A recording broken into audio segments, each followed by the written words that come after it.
Hello everyone. आज हम लोगों का 14वां दिन है जिसमें जेएलओ का पेपर 2 हम सॉल्व कर रहे हैं 2019 का। इससे पहले हम 130 क्वेश्चन तक दे चुके हैं आपको आंसर सॉल्व करके। आज 131वें प्रश्न से शुरू करेंगे। पहला प्रश्न है कि निम्नलिखित में से कौन सी डिक्री की अंतर्वस्तु नहीं है। तो अंतर्वस्तु डिक्री की अंतर्वस्तु में कौन सी चीज़ नहीं आती है, पहला ही ऑप्शन देख लें, यही आंसर है 131वें का।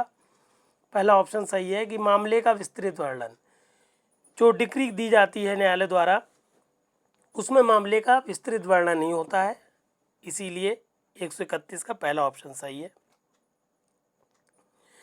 दूसरा 132वां प्रश्न हम लोगों के सामने है। इसमें पूछा गया है कि सिविल प्रक्रिया संहिता 1908 का भाग 4, तो सीपीसी का जो भाग 4 है वो विशिष्ट मामलों में वाद से संबंधित है। कहने का मतलब है 132 का ऑप्शन नंबर 3 सही है। 133वें प्रश्न में पूछा गया कि केंद्रीय सरकार के विरुद्ध वाद की दशा में जहां वो रेल से संबंधित हो पूर्व लिखित सूचना प्रदत्त करने की आवश्यकता होती है। कि अगर कोई मामला आपको केंद्रीय सरकार के विरुद्ध रेल से संबंधित है जो मामला, उसमें अगर आपको कोई लिखित सूचना देना है तो आप किसको देंगे, तो आप रेल के प्रधान प्रबंधक को। कहने का मतलब है 133 का ऑप्शन नंबर 2 सही है। रेल के प्रधान प्रबंधक को आप क्या करते हैं, लिखित सूचना देते हैं उसके विरुद्ध वाद संस्थित करने के लिए। 134वें प्रश्न में कहने का मतलब है 133 का ऑप्शन नंबर 2 सही है। 134 में पूछा गया है कि ऐसे कार्य की बाबत जो कि लोक अधिकारी द्वारा अपनी पदीय हैसियत में किया गया है, लोक अधिकारी के विरुद्ध कोई वाद तब तक संस्थित नहीं किया जाएगा जब तक कि लिखित सूचना प्रदत्त किए जाने के पश्चात कितना समय का अवसान ना हो गया हो। तो कहने का मतलब है अगर आप किसी लोक अधिकारी के विरुद्ध उसकी पदीय हैसियत के संदर्भ में कोई मामला संस्थित करना चाहते हैं, कोई वाद संस्थित करना चाहते हैं, तो आपको कम से कम 2 माह की लिखित सूचना देना होती है। 2 महीने की जब आप लिखित सूचना दे देंगे, उस 2 महीने की लिखित सूचना के बाद ही आप कोई वाद संस्थित कर सकते हैं किसी लोक अधिकारी के विरुद्ध।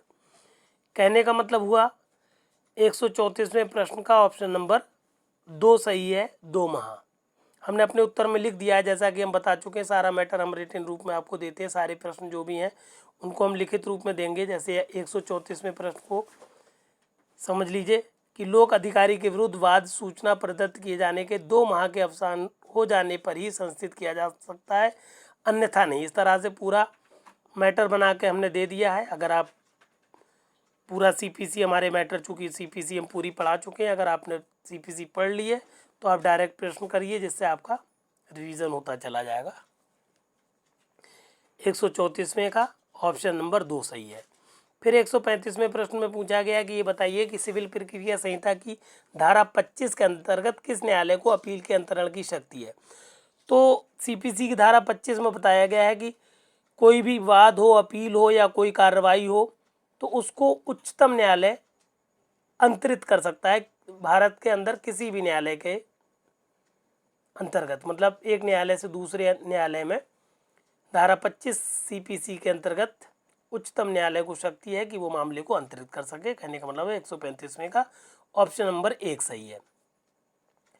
136वें प्रश्न में पूछा गया है कि ये बताइए लोक अधिकारी के विरुद्ध ऐसे कार्य के बाबत जो कि उसकी पदीय हैसियत में किया गया है के वाद में लोक अधिकारी का कौन सा विशेष अधिकार नहीं है।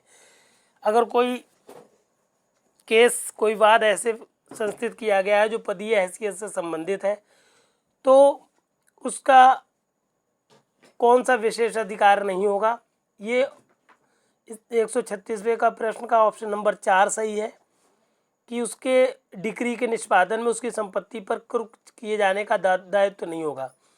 कहने का मतलब है ये अधिकार लोक अधिकारी को नहीं प्राप्त है। कहने का मतलब ये है, हमने अपने उत्तर में लिख दिया है कि लोक अधिकारी के विरुद्ध ऐसे कार्य के बाबत जो कि उसकी पदीय हैसियत में किया गया है, डिक्री के निष्पादन में उसकी संपत्ति कुर्क की जा सकती है। कहने का मतलब है कि कोई वाद दायर किया गया जो कि किसी लोक अधिकारी की पदीय हैसियत से संबंधित है, तो ऐसे लोक अधिकारी के विरुद्ध वाद में उस डिक्री के निष्पादन के लिए उसकी संपत्ति कुर्क की जा सकती है। उसकी संपत्ति का कुर्क किया जाना न्यायालय आदेशित कर सकता है। कहने का मतलब है उसको ये लोक अधिकारी को ये विशेष अधिकार नहीं है कि वो अपनी संपत्ति को कुर्की से बचा सके, इसलिए 136वें का ऑप्शन नंबर 4 सही है। 137वें प्रश्न में पूछा गया है कि ये बताइए कि लोक अधिकारी के विरुद्ध ऐसे कार्य के बाबत जो उसकी पदीय हैसियत में किया गया है कि बाद में पारित डिक्री की तारीख से संगणित की अवधि उस डिक्री के तुष्ट न होने पर ही डिक्री के निष्पादन का आदेश निकाला जा सकता है।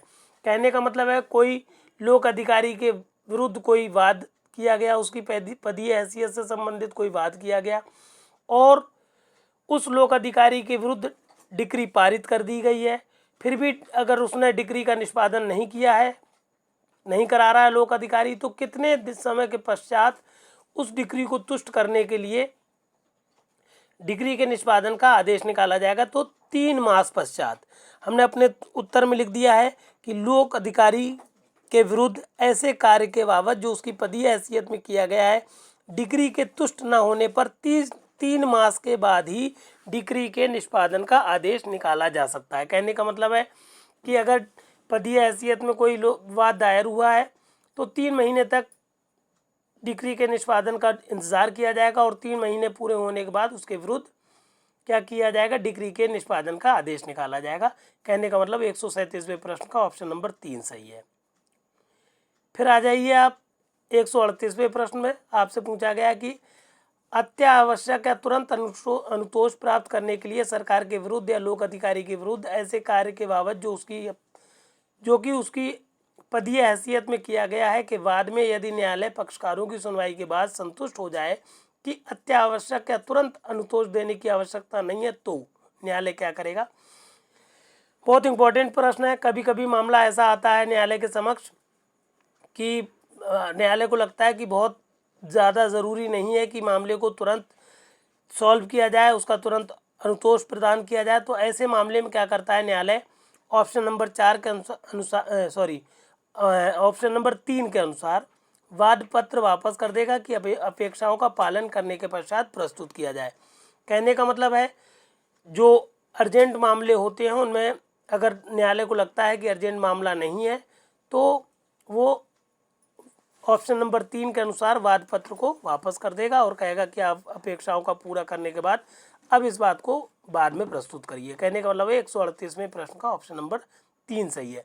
बाकी जितने ऑप्शंस हैं वाद पत्र नामंजूर किया जाना, इन सब पे क्या होता है ये हमने आपको पढ़ा चुके हैं इससे पहले।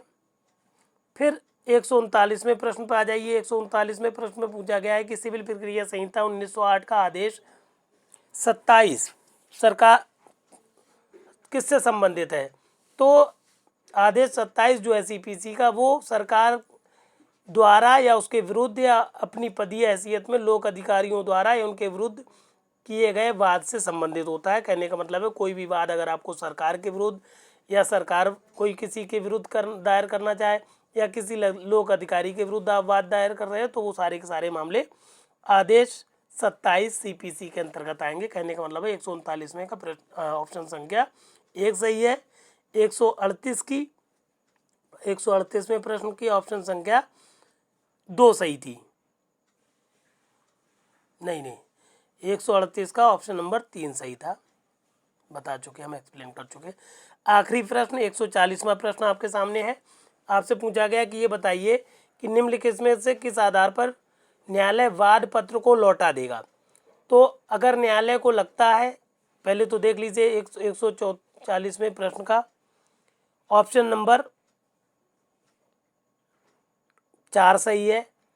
पहले, दूसरे और तीसरे ऑप्शन में क्या होता है, वाद खारिज कर दिया जाता है, निरस्त कर दिया जाता है, वाद पत्र नामंजूर कर दिया जाता है। जबकि चौथे ऑप्शन में क्या होगा, वाद पत्र को लौटा देगा न्यायालय। कब वाद पत्र कब लौटा दिया जाएगा, जबकि वाद पत्र उस न्यायालय में प्रस्तुत किया जाना चाहिए जिसमें वाद संसित किया जाना चाहिए। कहने का मतलब है कि उस वाद को सुनने का न्यायालय को अधिकार नहीं है, तो वो क्या करेगा, वाद पत्र को संस्थित करने से वाद पत्र को लौटा देगा, कहेगा यहाँ नहीं, आप जो है सक्षम न्यायालय में जाइए। तो इस तरह से 140 प्रश्न तक आपके कंप्लीट हो गए। अगले टर्न पे डे 15 होगा, जिसमें ये आपका 2019 का जो पेपर 2 है JLO राजस्थान का, ये कंप्लीट हो जाएगा। इस तरह से सारे पेपर जो भी हमने सारे डेज पे ये हैंड रिटिन नोट्स का PDF लगाया हुआ, हर पेपर के साथ हमारे जितने भी वीडियो आप YouTube पे देखोगे, हर वीडियो के साथ हमने क्या किया है, हैंड रिटिन नोट्स का PDF लगाया है। इसलिए अगर आपने हमारा चैनल अभी तक सब्सक्राइब नहीं किया तो सब्सक्राइब कर लीजिए, और सारा JLO का पूरा सिलेबस आपको मिल जाएगा हमारे चैनल पर। सारे पेपर की प्लेलिस्ट बना दी है, अगर कोई असुविधा हो तो हमने नंबर दे रखा है, वहाँ संपर्क कर लीजिएगा, और ज़रूरतमंद लोगों को ये सारा मैटर शेयर कर दीजिएगा। धन्यवाद।